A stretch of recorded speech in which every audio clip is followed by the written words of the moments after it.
The Jewish tradition of the Song of Songs is considered an allegory of God's relationship with his people. In the first and second century Rabbi Akiva, when asked if they should accept this book or reject this book as part of the Jewish canon, he said, quote, "God forbid for all, whether they should reject it, God forbid, for all of eternity in its entirety is not as worthy as the day on which the Song of Songs was given to Israel. For all the writings are holy, but Song of Songs is the holy of holies." What do you think when somebody says the holy of holies? When you hear that phrase, the holy of holies, what comes to mind? Most holy place. The most holy place in the sanctuary. And when you think of the holy of holies, and then that apartment of the sanctuary, what do you typically think is happening or transpiring in that part of the sanctuary? One day a year, the high priest enters that apartment for atonement. Is there anything when you read about the Song of Solomon, the book of Solomon, that you actually think that's the most holy place? That's the Day of Atonement. Is that what you're thinking when you read Song of Solomon? Not typically, is it? No. But what is actually happening in marital intimacy? The two are becoming one, which is actually what atonement is, at-one-ment. So why is it that we don't see the Song of Solomon as the most holy place where at-one-ment or atonement is happening? Why do we not see it that way? Why when we think of the Holy of Holies, let's flip this question back, let's flip it around. Why is it when you think of Holy of Holies, you don't think of marital intimacy? Why is it when you think of the Day of Atonement in Leviticus, you're not thinking of love, trust, self-surrender, unity of hearts and minds? Why are we not thinking that? Well, for one thing, you haven't heard many sermons through our years preached that the intimacy of marriage is like the most holy place. That's for one thing. And secondly of all, I think we always, at least I have when I read the Song of Solomon, I think of it more in not a spiritual sense, but in a worldly sense of what we think of as sex. So I don't think of it as a most holy. But now when you presented it like that, yes. So think about what's happening on the Day of Atonement. Jesus is cleansing a bride. He's bringing hearts and minds of his people into complete unity, intimacy, oneness with him.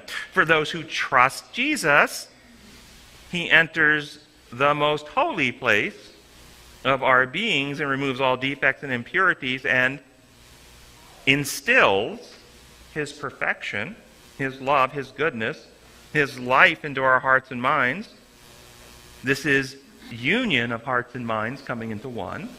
Can you see how sexual intimacy, in which love and trust, in a union of love and trust during sexual intimacy, life is deposited from one being into another being to bring forth a new life, is a beautiful metaphor for God's plan to save us.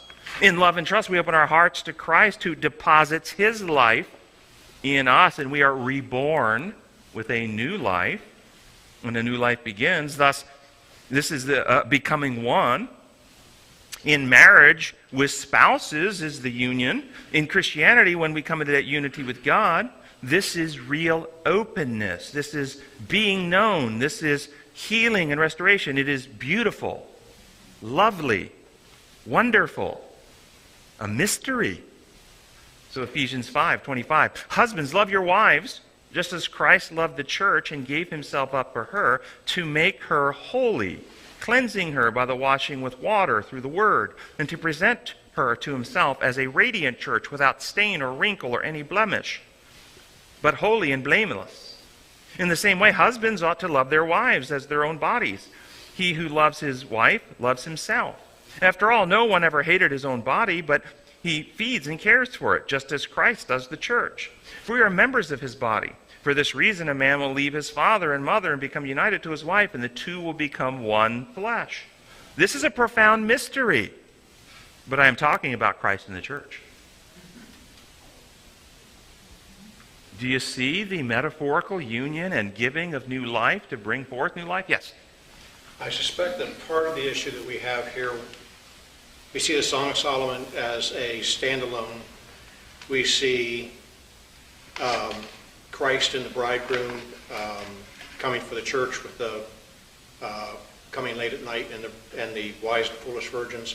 We see those as kind of standalones, but if you take a look at the law at Sinai, that was a marriage ceremony. If you take a look at the traditional marriage ceremony, we have a number of things down through the Old Testament, which we kind of skip over, where we see those types of portrayals of the marriage and Christ